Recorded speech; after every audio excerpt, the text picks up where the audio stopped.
वादीसारखा निकाल झाला असेल आणि कुणी जर आपल्या शेतातून रस्ता करायला निघाला असेल तर अपिलामध्ये कोणकोणत्या बाबी वर आपण अपील करावं, कोणकोणत्या गोष्टी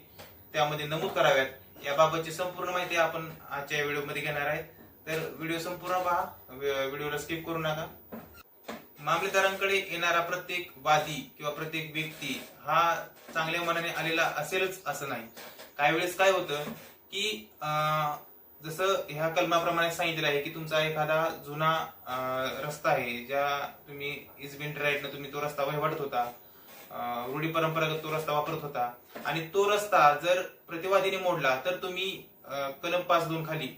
अर्ज करू शकता. पण काही वेळेस काय होतं, काही जे वादी आहेत ते एखाद्या प्रतिवादीच्या शेतातून एखादी पाऊलवाट असते आणि ती पाऊलवाट हा काय मोठा रस्ता नसतो, पण मामलेदारांकडे अर्ज करत असताना त्यांनी त्यामध्ये असं म्हणतात की हा आमचा